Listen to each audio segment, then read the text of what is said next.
నమస్తే వార్తలకి స్వాగతం. వివరాల్లోకి వెళితే తిరుపతిలోని తిరుపతి స్పెషల్ సబ్ జైలును హోంశాఖ మంత్రి వంగలపూడి అనిత ఆకస్మికంగా తనిఖీ చేశారు. ఈ సందర్భంగా ఖైదీలకు కల్పిస్తున్న వసతులపై జైలు అధికారులను అడిగి తెలుసుకున్న మంత్రి ఖైదీల్లో సత్ప్రవర్తన మరియు పరివర్తన తీసుకురావడమే జైళ్ల ప్రధాన లక్ష్యమని తెలిపారు. జైలు సిబ్బంది ఖైదీల్లో మార్పు కోసం కృషి చేస్తున్నారని అభినందించారు. 120 మంది సామర్థ్యం ఉన్న ఈ జైలులో ప్రస్తుతం 140 మంది ఖైదీలు ఉన్నట్లు అధికారులు వెల్లడించారు. కేవలం 70 సెంట్ల విస్తీర్ణంలో జైలు కొనసాగుతోందని గుర్తించిన మంత్రి జైలు విస్తరణ లేదా కొత్త భవన నిర్మాణంపై ప్రభుత్వం పరిశీలన చేస్తున్నట్లు తెలిపారు. ఖైదీల భద్రతను పెంచడం ప్రభుత్వ బాధ్యత అని స్పష్టం చేశారు. అదేవిధంగా సంచలన కేసుల విచారణ కోసం ఫాస్ట్ ట్రాక్ కోర్టులు పనిచేస్తున్నాయని, అవసరమైతే మరిన్ని ఫాస్ట్ ట్రాక్ కోర్టులు ఏర్పాటు చేస్తామని హామీ ఇచ్చారు. జైళ్ల శాఖలో ప్రక్షాళన చేపడతామని ప్రకటించిన మంత్రి జాబ్ క్యాలెండర్ ద్వారా పోలీస్, ఫైర్, జైలు శాఖల్లో ఖాళీలను భర్తీ చేస్తామని తెలిపారు. పెరోల్పై బయటకు వచ్చే ఖైదీలపై కూడా నిరంతర నిఘా కొనసాగుతోందని వెల్లడించారు. తిరుపతిలో గంజాయి విక్రయాల వెనుక ఎవరున్నా కఠిన చర్యలు తీసుకుంటామని హోంశాఖ మంత్రి వంగలపూడి అనిత హెచ్చరించారు. 140 మెంబర్స్ ఉన్నారు, కెపాసిటీ ఆఫ్ 120, బట్ 140 మెంబర్స్ ఈరోజు ఇక్కడ ఉండటం, అందులోనే మనకి లేడీ ప్రిజనర్స్ కొంతమంది ఇక్కడ కూడా ఉండడం జరిగింది. అయితే వీళ్ళకి ఒక సపోర్టివ్గా కంపల్సరీగా ఒక మంచి జైలు మనం ఇక్కడ కన్స్ట్రక్ట్ చేయాల్సిన అవసరం ఉంది. దాని మీదనే ఇప్పుడు ఒకసారి అధికారులతో కూడా చర్చించడం జరిగింది. ఒకసారి కలెక్టర్ గారితో కూడా మాట్లాడి ఇన్ కేస్ అంటే ఇక్కడ కనుక కోర్టు ఎక్కడికైనా షిఫ్ట్ అయితే ఇక్కడ దీన్ని మనం ఏదైనా అలాట్మెంట్ చేయించుకోవడానికి అవుతుందా, లేదు అనుకుంటే కొత్త ప్లేస్ ఏదైనా మన అలాట్మెంట్ అయితే కనుక జైలు అక్కడ కన్స్ట్రక్ట్ చేస్తే కనుక జిల్లా జైలు అవసరం కాబట్టి ఈరోజు అదొకటి చూసాం.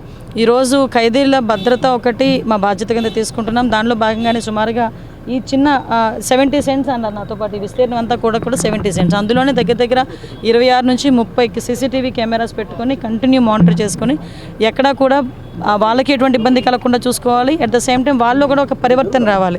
నేను ఇందాకే లోపలికి వెళ్ళినప్పుడు చెప్పాను ఒక మాట, హాస్పిటల్కి జైలుకి వచ్చిన తర్వాత మళ్ళీ రావాలని కోరుకోకూడదు, గుడికి వెళ్తేనే మళ్ళీ వచ్చి దర్శనం చేసుకోవాలని కోరుకోవాలి.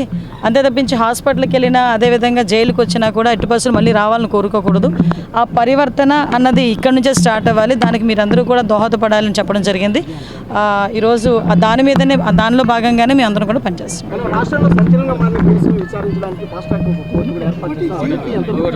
యాక్చువల్గా ఇప్పుడు ఏదైనా సంచలనమైన కేసులు ఉన్నాయనుకోండి, దానికి ఆల్రెడీ ఫాస్ట్ ట్రాక్ కోర్ట్స్ ఉన్నాయి, ఆ కోర్టులు నడుస్తున్నాయి, ఆ కోర్టులో ఎక్కడ ఇబ్బంది లేదు. ఇన్ కేసు అంతకు మించి ఏదైనా ఉన్నాయనుకున్నా కూడా కొత్త స్పెషల్ కోర్టులు ఏర్పాటు చేయడానికి గవర్నమెంట్ సిద్ధంగా ఉంది. జైలు మీద అవగాహన తెలిపించే విధంగా కూడా తెలంగాణలో ఒక సిస్టమ్ తీసుకొచ్చారు. ఆ విధంగా కూడా ఏపీలో కూడా ఏమన్నా తీసుకొచ్చారు అంటే 500 రూపాయలు కట్టి జైల్లో అక్కడ ఉన్నటువంటి వాటిని వివరించే దిశగా కూడా ఇటు తెలంగాణ. యాక్చువల్గా మీకు విషయం ఏంటంటే జైల్స్ అనేవి ఏంటంటే ఒక పరివర్తనకి రావడానికి ఒక మెయిన్ ప్లేసెస్ అండి. అందులోనే మీరు అబ్జర్వ్ చేసుకుంటే పోలీస్ డిపార్ట్మెంట్, జైలు సిబ్బంది రెండు కూడా వేరేగా ఉంటారు. జైలు సిబ్బంది ఎలా ఉంటారంటే వాళ్ళతోనే కొంచెం దగ్గరగా మాట్లాడుతూనే వాళ్ళు పరివర్తన రావడానికి నిత్యం ప్రయత్నం చేస్తూనే ఉంటారు. అంటే జైలు అనేది ఒక పరివర్తనకి ఒక కేంద్రాల కింద భావించాలి. అదర్ సేమ్ టైం బయటకు వచ్చిన తర్వాత కూడా మళ్ళీ తిరిగి వెళ్ళకూడదు అన్న కాన్సెప్ట్లో ఉండాలి. దాని మీదనే పెరోల్ ఒకవేళ ఇచ్చి బయటకు వచ్చిన తర్వాత కూడా వాళ్ళ మీద మానిటర్, కానీ బెయిల్ మీద బయటకు వచ్చే వాళ్ళ హ్యాబిచువల్ అవ్వకుండా వాళ్ళ మీద మానిటర్ కూడా ఈరోజు మేము చేపడుతున్నాం. జైలుకి అయితే మాత్రం ప్రక్షాళన జరుగుతుంది.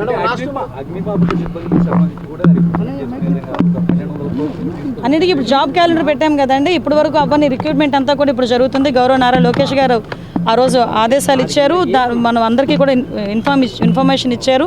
ఆ జాబ్ క్యాలెండర్లో భాగంగానే డిపార్ట్మెంట్, పోలీస్ డిపార్ట్మెంట్, అదేవిధంగా జైల్ శాఖని, ఫైర్ డిపార్ట్మెంట్, ఈ మూడిట్లో కూడా రిక్రూట్మెంట్ అనేది జరుగుతుంది. ప్రధానంగా ఒక సమస్య సుదూర ప్రాంతాల నుంచి హైవేలు మేడం, తిరుపతి కావచ్చు, చెన్నై కావచ్చు, ఇటు అంటే ఇక్కడ ఎక్కడ కూడా 5 స్టేషన్స్ అనేది లేవు మేడం. అక్కడ ఏదైనా ఒక ప్రమాదం జరిగితే తిరుపతి నుంచి వెళ్ళాల్సినటువంటి పరిస్థితి ఉంది మేడం. లేదు, దానికి సంబంధించి మొన్ననే రీసెంట్గా నేను ఫైర్ డిపార్ట్మెంట్ వాళ్ళతో కూడా ఒక రివ్యూ చేయడం జరిగింది. ప్రెజెన్స్ డిపార్ట్మెంట్, ఫైర్ డిపార్ట్మెంట్ రెండింటితో కూడా. అందులో ఇలాంటి సిచ్యువేషన్స్ ఉన్న వాళ్ళ దగ్గర ఒక అవుట్ పోస్ట్ పెట్టి అక్కడ ఫైర్ ఇంజన్స్ పెడుతున్నాం. ఏమంటే మీరు నమ్ముతారా, లాస్ట్ 5 సంవత్సరాల్లో ఒక్క ఫైర్ ఇంజన్ కూడా కొన్న పాపాన పోలే. కానీ మేము వచ్చిన తర్వాత 270 కోట్ల రూపాయలు పెట్టి ఒక్క ఫైర్ డిపార్ట్మెంట్లోనే ఈ ఫైర్ టెండర్స్ కానీ, ఆ ఎక్విప్మెంట్ కానీ అన్నీ కూడా మేము పర్చేస్ చేసుకుంటున్నాం. మొన్న మొదటి విడతలో భాగంగా వచ్చిన ఫైర్ ఇంజన్స్ అని గౌరవ ముఖ్యమంత్రి గారే ప్రారంభం చేశారు. కాబట్టి ఎక్కడా కూడా ఫైర్ ఇంజన్స్ కానీ, ఫైర్ టెండర్ వెహికల్స్ కానీ లేవు అనడానికి లేదు. అవుట్ పోస్టులు పెట్టైనా జనాలకు ఇబ్బంది లేకుండా చూసుకునే బాధ్యత అయితే తీసుకున్నాం. Thank you. హనుమకొండలో 99 రోజుల ప్రజా పాలన ప్రగతి ప్రణాళిక కార్యక్రమంలో భాగంగా నిర్వహిస్తున్న యువజన క్రీడల వారోత్సవాల సందర్భంగా సోమవారం ఉదయం 5K మారథాన్ రన్ నిర్వహించారు. ఈ మారథాన్ ను నాయని రాజేందర్ రెడ్డి, హనుమకొండ జిల్లా collector Chahat Bajpai, Kakatiya urban development authority chairman Enagala Venkataramireddy జెండా ఊపి ప్రారంభించారు. జేఎన్ స్టేడియం నుంచి హన్మకొండ కలెక్టరేట్ వరకు నిర్వహించిన ఈ 5K రన్ మారథాన్ లో యువత, క్రీడాకారులు, విద్యార్థులు, వాకర్స్ మరియు ప్రజలు ఉత్సాహంగా పాల్గొన్నారు. క్రీడలు యువతలో క్రమశిక్షణ, ఆరోగ్య చైతన్యం, జట్టు భావన పెంపొందించడంలో కీలక పాత్ర పోషిస్తాయని ప్రజా ప్రతినిధులు పేర్కొన్నారు. ఈ కార్యక్రమంలో ACP Narasimharao, DYSO Prashanth, DPRO Ayub అలీతో పాటు వివిధ శాఖలకు చెందిన జిల్లా స్థాయి అధికారులు పాల్గొన్నారు.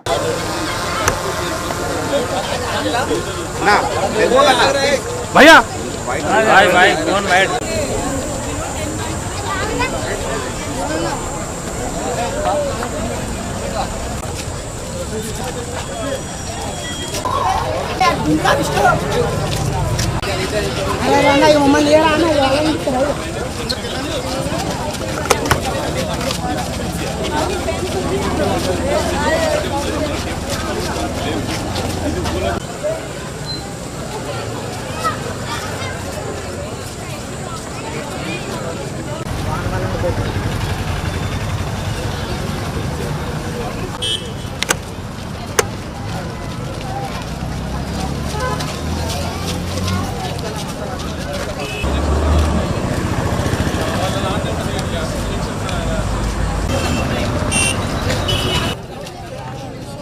అన్న కొంచెం ఇంకా జరగాలి.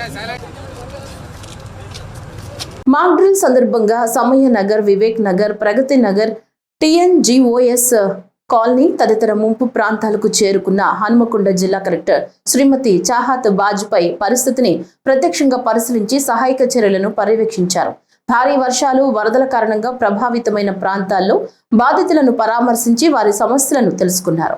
ప్రజలకు ఎలాంటి ఇబ్బందులు తలెత్తకుండా తక్షణ సహాయక చర్యలు చేపట్టాలని సంబంధిత అధికారులను ఆదేశించారు. ముంపు ప్రాంతాల్లో చిక్కుకున్న ప్రజలను సురక్షితంగా పునరావాస కేంద్రాలకు తరలించే ప్రక్రియను కలెక్టర్ స్వయంగా పర్యవేక్షించారు.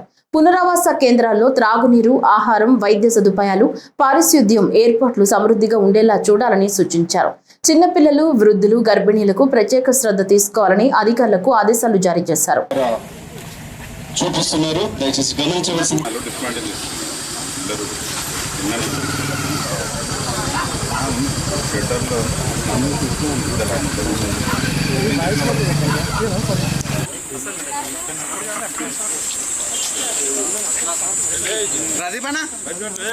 విజ్ఞప్తి చేస్తున్నాం.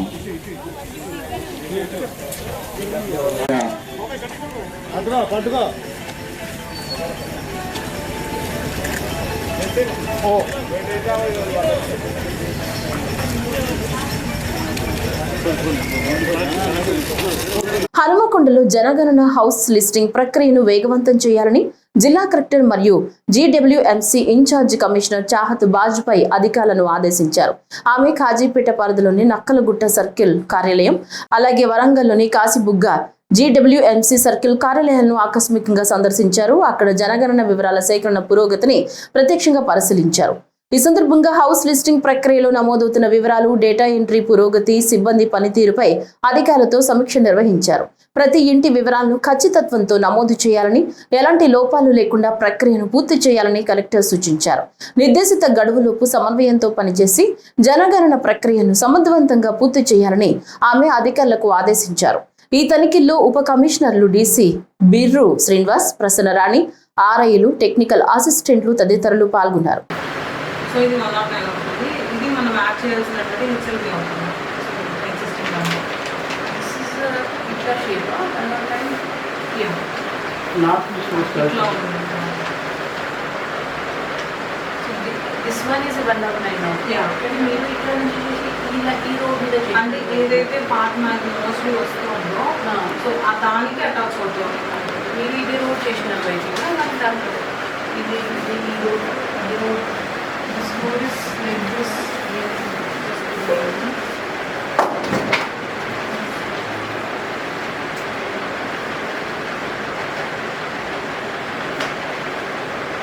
కందుకూరు రూరల్ పరిధిలోని ఏకలవ్య నగర్ లో పోలీసులు గార్డెన్ సెర్చ్ నిర్వహించారు. ఈ కార్యక్రమం డీఎస్పీ సిహెచ్ బాలసుబ్రహ్మణ్యం ఆధ్వర్యంలో జరిగింది.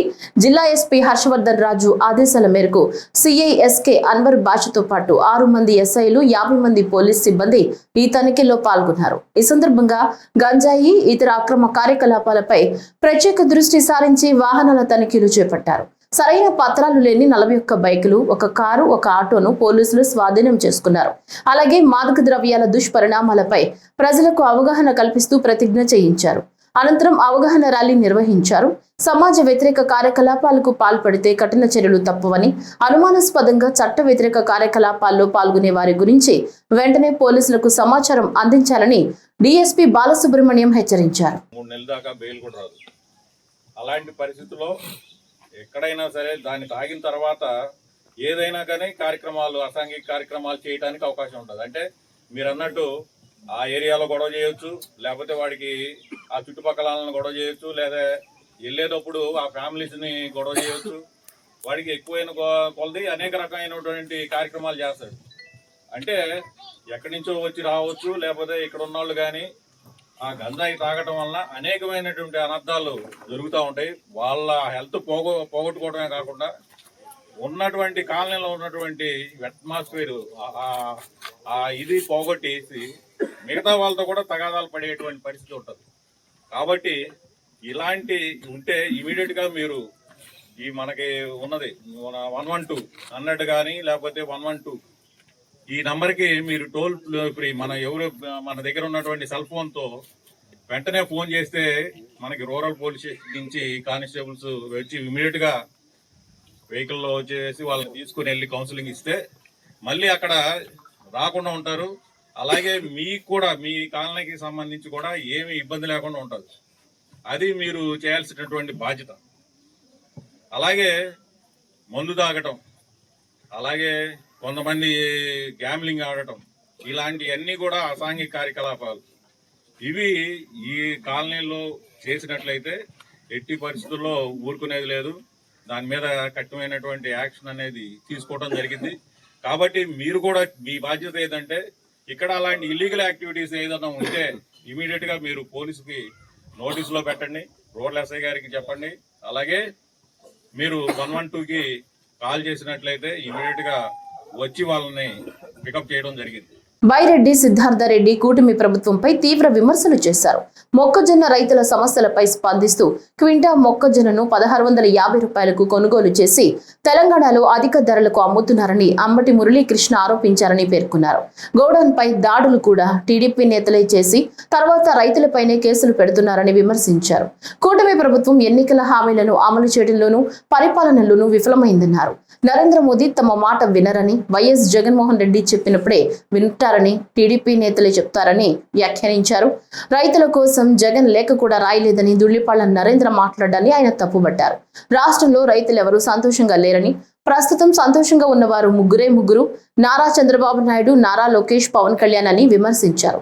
ఈ సందర్భంగా అంబటి మురళీకృష్ణ మాట్లాడుతూ ధూళిపాళ్ల నరేంద్రపై తీవ్ర విమర్శలు చేశారు. తక్కువ ధరకు మొక్కజొన్న కొనుగోలు చేసి తెలంగాణలో అమ్ముకుంటున్నారని ఆరోపిస్తూ గుంట నక్కలను వేటాడేందుకు చిరుత వచ్చింది అంటూ వ్యాఖ్యానించారు.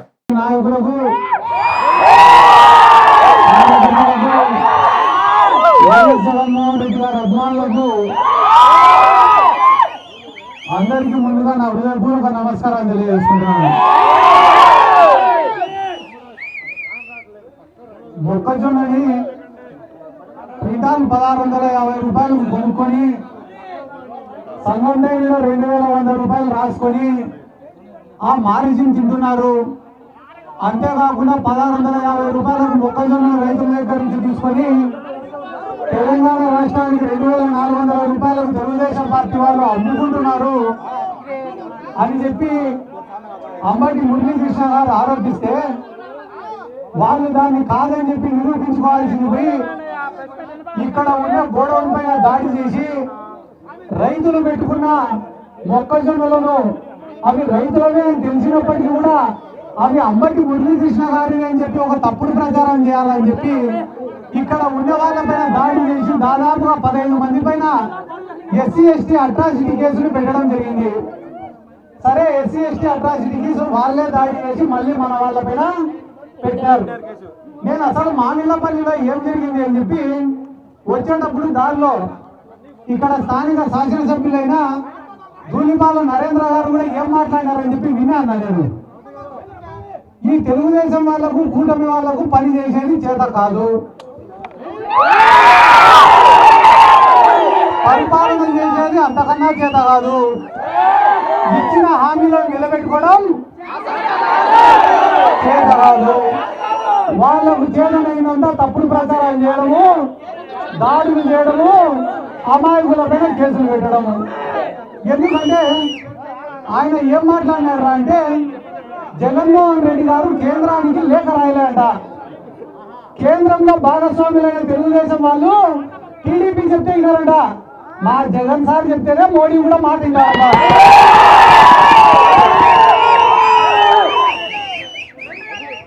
మీ మాట విన్నప్పుడు ఏం పొద్దుగా కలిసినారా మోడీతో? నిన్ననే మోడీ వచ్చాడు కదా హైదరాబాద్ కు, వచ్చి పవన్ కళ్యాణ్ ఒక బొక్కే ఎత్తుకొచ్చినాడు, చంద్రబాబుకు ఒక బొక్కే ఎత్తుకొచ్చినాడు. ఆ బొక్కేలు ఎత్తుకొని వచ్చినప్పుడు మీరు శాలువాలు కప్పేపోదు సార్, మా రాష్ట్రంలో మొక్కజొన్న వేసినారు, ఇంతమంది రైతులు ఇబ్బంది పడుతున్నారు, మా మొక్కజొన్నకు గిట్టుబాటు ధర కలిపియండి సార్, మద్దతు ధర కలిపియండి సార్ అని అడగచ్చు కదా. అడగారంట. ఏమడుగుతారా అంటే సార్ మేము ఎంత లెక్కెత్తినా కూడా మా రాష్ట్రం వైపు నువ్వు చూడాలి సార్ అని అడుగుతారంట. ఎంత దారుణంగా మాట్లాడుతున్నారా అంటే జగన్మోహన్ రెడ్డి మాట వింటాడు మోడీ, మా మాట ఇక్కడ అడిగిన దుండిపాల నరేంద్ర అయితే కదా. నాయకుడు వస్తాడని మీరు ఎదురు చూస్తున్నారు, ఈరోజు నాయకుడు రాలేదు. పులివెందుల పులి ఆదేశిస్తే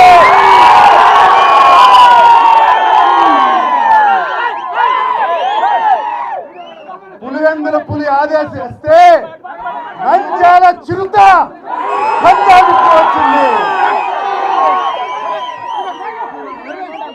ఈ నంది కొట్కూరు చిరుత పంజాబీ ఎందుకు వచ్చిందో తెలుసా అని అడుగుతున్నా. ఇక్కడ ధూళిపాల అనే గుంట నక్క మొక్కజొన్నలు తినేస్తున్నాడు. గూండాలను పెట్టి హైనాలతోటి గ్రామస్తుల్ని కనిపిస్తున్నాడు, గోడవులు బద్దలు కొడుతున్నాడు. వీటినన్నిటినీ వేటాడి వాళ్ళ మెడ ఖర్చుకుని జగనన్నకు తీసుకురమ్మని ఈ చిరుతని ఈ గ్రామానికి పంపాలి. మీకు తెలిసి ఈ నియోజకవర్గంలో ఏం జరుగుతుందో. 1650 రూపాయలకు మొక్కజొన్నలు కొని ధూళిపాల నరేంద్ర లాంటి గుంట నక్కలు తెలంగాణ రాష్ట్రంలో 2400 మద్దతు ధరకు అమ్ముతూ ఉన్నారు. సంగం డైరీలో లక్షల బస్తాలు నిల్వ చేసి పశుగ్రాసం కింద మార్చి దళారీలకు మాఫియా లీడర్ గా తయారయ్యాడు. ఇలాంటి వ్యక్తులు వేటాడాలంటే రాయలసీమ నాయకుడే కావాలని జగనన్న పంపించాడు. అంతేకాదు, ఏ రైతుల గోడౌన్ అయితే సీల్ చేయించారో ఆ సీలు తీయకపోతే చలో సంగం డైరీ తప్పదు. విజయవాడలో పెరిగిన పెట్రోల్ డీజిల్ ధరలకు వ్యతిరేకంగా వైఎస్ఆర్ కాంగ్రెస్ పార్టీ ఆధ్వర్యంలో నిరసన ర్యాలీ నిర్వహించారు. ఈ కార్యక్రమానికి ఎన్టీఆర్ జిల్లా వైసీపీ అధ్యక్షుడు దేవినేని అవినాష్ నాయకత్వం వహించారు. వైసీపీ నేతలు ఎడ్ల బండిపై ద్విచక్ర వాహనాలను ఎక్కించి బండిని లాగుతూ వినూత్నంగా నిరసన తెలిపారు. ఈ సందర్భంగా దేవినేని అవినాష్ మాట్లాడుతూ కూటమి ప్రభుత్వం అధికారంలోకి వచ్చిన తర్వాత సామాన్య ప్రజల నడ్డి విరిగిపోయిందని విమర్శించారు. పెట్రోల్ డీజిల్ ధరలను 3 రూపాయలు పెంచి దేశంలోనే ఆంధ్రప్రదేశ్ ను అగ్రస్థానంలో నిలిపారని ఆరోపించారు. నారా లోకేష్ యువగళం పాదయాత్ర సమయంలో పెట్రోల్ ధరలు తగ్గిస్తామని హామీ ఇచ్చారని, ఇప్పుడు మాత్రం డబ్బులు పొదుపుగా వాడండి, సైకిల్ తొక్కండి అంటూ ప్రజలకు సూచనలు చేస్తున్నారని ఎద్దేవా చేశారు. స్థానిక ఎమ్మెల్యేలు కూడా కెమెరాలు పెట్టుకుని సైకిల్ తొక్కుతూ ప్రదర్శనలు చేస్తున్నారని విమర్శించారు.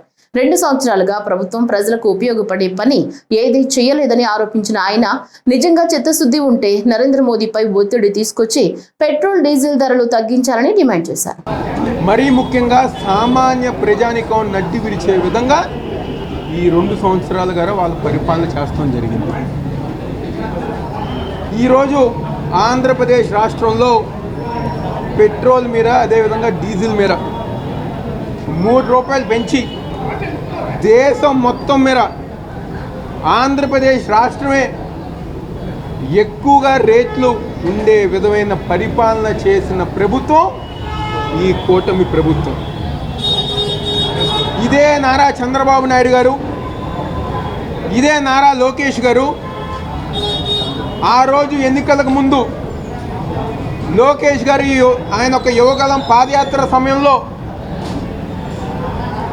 అమ్మ, అక్క, చెల్లి, అన్న నాదే బాధ్యత, మీరు కూటమి ప్రభుత్వానికి ఓటేసి గెలిపించండి, పెట్రోల్ డీజిల్ ధరలు తగ్గించే బాధ్యత నాది అని చెప్పని ఆ రోజు నారా లోకేష్ గారు చెప్పడం జరిగింది. మేము తగ్గిస్తామని చెప్పని ఆ రోజు నారా లోకేష్ గారు చెప్పారు. మరీ ముఖ్యంగా మా తూర్పు నియోజకవర్గంలో ఇక్కడికి పాదయాత్ర వచ్చినప్పుడు మా ఆటో నగర్ ప్రాంత సోదరులతో, మా లారీ ఓనర్స్ అసోసియేషన్ సభ్యులతో మీటింగ్ ఏర్పాటు చేసుకుని మాది బాధ్యత, మీరు అండర్గారా మోటార్ ఫీల్డ్లో ఉంటారు కదా, డీజిల్ పెట్రోల్ ధరలు ఎక్కువ వల్ల నష్టపోతున్నారు కదా, నేను తగ్గిస్తా అని చెప్పని లోకేష్ చెప్తున్నారు. నేను తగ్గిస్తానని చెప్పని ఈ మాటలు ఆయన చెప్పింది. అంటే ఒకసారి తెప్పించుకోండి, ఆ వీడియోలన్నీ కూడా చెప్పింది అదే. కానీ ఈరోజు ఏమైపోయినాయి ఆ మాటలన్నీ? ఈరోజు ఏం మాట్లాడుతున్నారు మీరు? డబ్బులు పొరుపుగా వాడండి, సైకిల్ ఎక్కి తొక్కండి, రిక్షాలో వెళ్ళండి, కరెంటు బళ్ళు వాడండి అని చెప్పిన ఒక పక్క మీరేమో ప్రజానికం అని చెప్పుతున్నారు. మీరు చెప్పిన మాటలు అదొక షో లాగా, ఒక పిఆర్ షో లాగా, ఒక పబ్లిక్ స్టంట్ లాగా, ఒక మంత్రి గారేమో ఇక్కడి నుంచి సచివాలయం దాకా సైకిల్ ఎక్కారు, మా ఎమ్మెల్యే ఏమో పసుపు చొక్కా వేసుకుని ఒక కండువా వేసుకుని దానికో సంచి తగిలించుకుని దాంట్లో వాటర్ బాటిల్ పెట్టుకుని ఎన్టీఆర్ సర్కిల్ దగ్గర, బెన్ సర్కిల్ దగ్గర, మొగలరాజపురం సర్కిల్ దగ్గర ఒక కెమెరామెన్ పెట్టుకుని ఆయన సైకిల్ దొక్కుతుంటే ఈ వీడియోలు తీపించుకుని ప్రజానికానికి బయటికి పంపిస్తాం. ఏంటి నాటకాలు? పల్నాడు జిల్లాలోని సత్తెనపల్లిలో వైఎస్ఆర్ కాంగ్రెస్ పార్టీ ఆధ్వర్యంలో పెట్రోల్ డీజిల్ ధరల పెంపును వ్యతిరేకిస్తూ నిరసన ర్యాలీ నిర్వహించారు. ఈ కార్యక్రమంలో సత్తెనపల్లి వైసీపీ సమన్వయకర్త గజ్జల సుధీర్ భార్గవ్ రెడ్డి రిక్షా తొక్కుతూ వినూత్నంగా నిరసన తెలిపారు. స్థానిక పెట్రోల్ బంక్ వద్ద ఆందోళన చేపట్టి పెట్రోల్ మరియు డీజిల్ ధరలను వెంటనే తగ్గించాలని డిమాండ్ చేశారు. వైసీపీ కార్యాలయం నుంచి ఆర్డీఓ కార్యాలయం వరకు పార్టీ శ్రేణులు భారీగా ర్యాలీ నిర్వహించాయి. అనంతరం సత్తెనపల్లి రెవెన్యూ డివిజన్ అధికారికి గజ్జల సుధీర్ భార్గవ్ రెడ్డి మరియు పలువురు వైసీపీ ముఖ్య నాయకులు వినతి పత్రం అందజేశారు.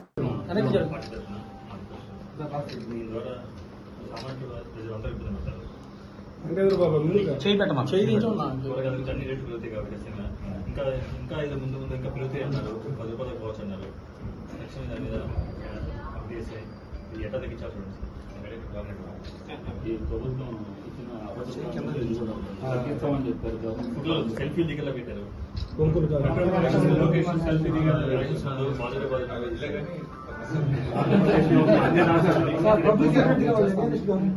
ప్రజలకి ఇబ్బందికరంగా లేకుండా తగ్గించే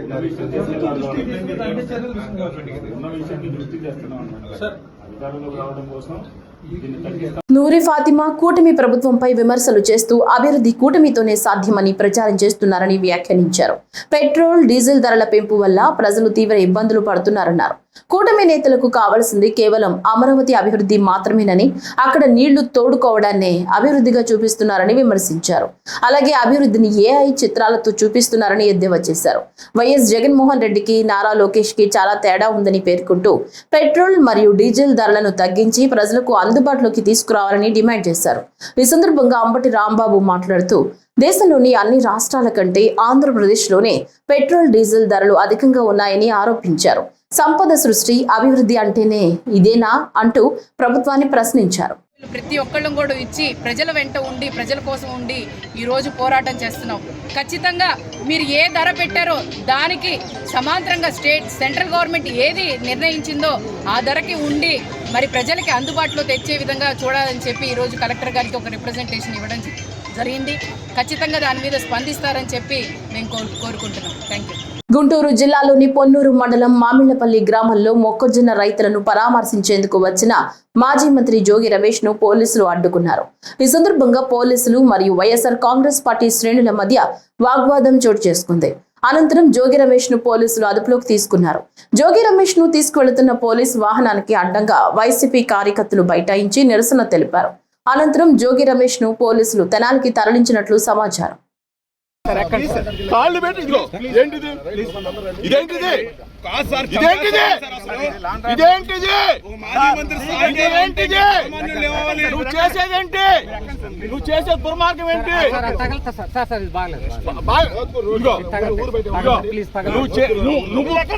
నువ్వు కాళ్ళు పెట్టినట్టు ఏంటి నువ్వు వదిలేస్తే నేను ఎక్కుతా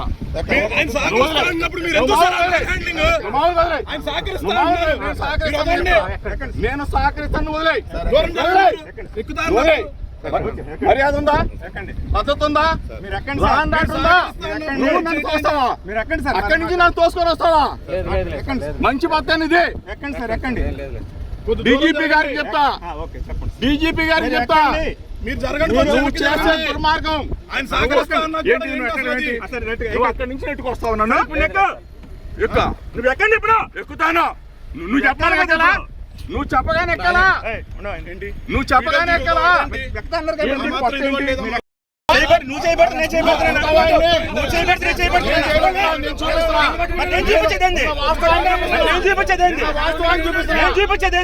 నువ్వు కాలుతో పెట్టుకొని మీ వాడు చేయి పెట్టా అక్కడి నుంచి నువ్వు లాక్కొని వచ్చావు నన్ను ఎవరు నువ్వు లాక్కొని వచ్చావు రైట్ ఉంది ల్యాండ్ ఆర్డర్ ప్రాబ్లం ఉంది మీరు ఎక్కండి నాకు నోటీస్ ఇవ్వు ఇస్తాను ఎక్కండి నువ్వు నోటీస్ ఇవ్వు ఎక్కండి సార్ ప్లీజ్ ఎక్కండి నువ్వు సిఐ గారు సార్ ప్లీజ్ నువ్వు చేయి పట్టుకోవద్దు సార్ మీకు ఇంతవరకు రెస్పెక్ట్ ఇచ్చాము చేయి పట్టుకోవద్దు దయచేసి రెస్పెక్ట్ ఇచ్చాము ఎక్కండి రెస్పెక్ట్ ఇచ్చాను ఎక్కండి మరి మీకు రెస్పెక్ట్ ఎక్కండి మరి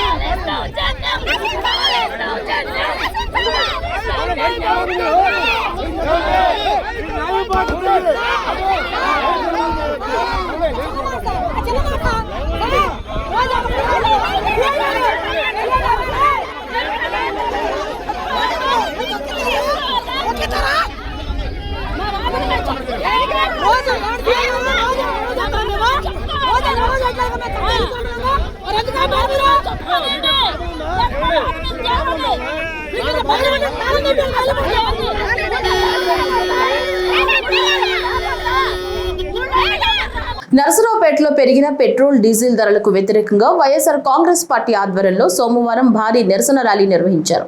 ఈ కార్యక్రమానికి మాజీ ఎమ్మెల్యే డాక్టర్ గోపిరెడ్డి శ్రీనివాసరెడ్డి నాయకత్వం వహించారు. పార్టీ శ్రేణులు నినాదాలు చేస్తూ పట్టణంలో ర్యాలీ నిర్వహించి తమ నిరసనను వ్యక్తం చేశారు. ఇంధన ధరల నిరంతర పెంపుతో సామాన్య మరియు మధ్యతరగతి ప్రజలపై తీవ్ర ఆర్థిక భారం పడుతోందని నాయకులు పేర్కొన్నారు. పెట్రోల్ డీజిల్ ధరలను తక్షణమే తగ్గించి ప్రజలకు ఉపశమనం కల్పించాలని ప్రభుత్వాన్ని డిమాండ్ చేశారు.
నారా చంద్రబాబు నాయుడు జీవిత చరిత్రను సాధారణ రాజకీయ నాయకుడి కోణంలో కాకుండా ఆయన దార్శనికత మరియు భావజాల పరంపర ఆధారంగా విశ్లేషిస్తూ రచించిన చంద్రబాబు X.O పుస్తకానికి జాతీయ స్థాయిలో గుర్తింపు లభించింది.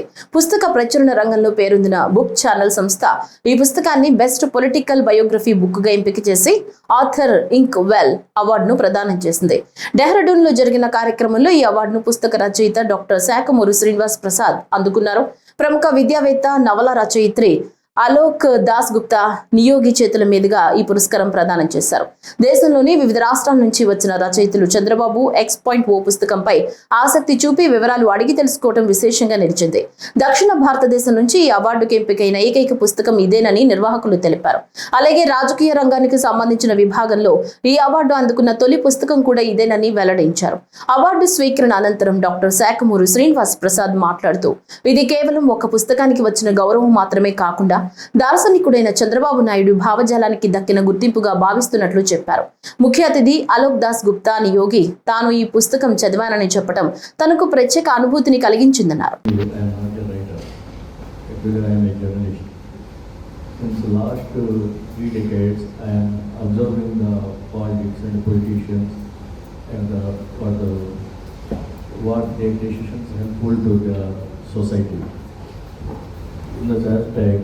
I noticed that one leader is Chandrababu Naidu. His vision and thoughts is something different than others. That's why I decided to spread his ideology to introduce the society. In that way, I have written this book, Chandrababu Naidu X.O. X.O name itself is a different. Because we are using the updated versions in the software, Windows 7.4, 8.4, like that, is a upgradation of the human mind, Chandrababu X.O. That's why I written this book. It was translated in 5 languages. Actually, I written this book in my local language, Telugu. Later it was translated in Hindi, English, German and French. That's why I thank you very much to select this. ఈ వార్తలు ఇంతటితో సమాప్తం. నమస్కారం.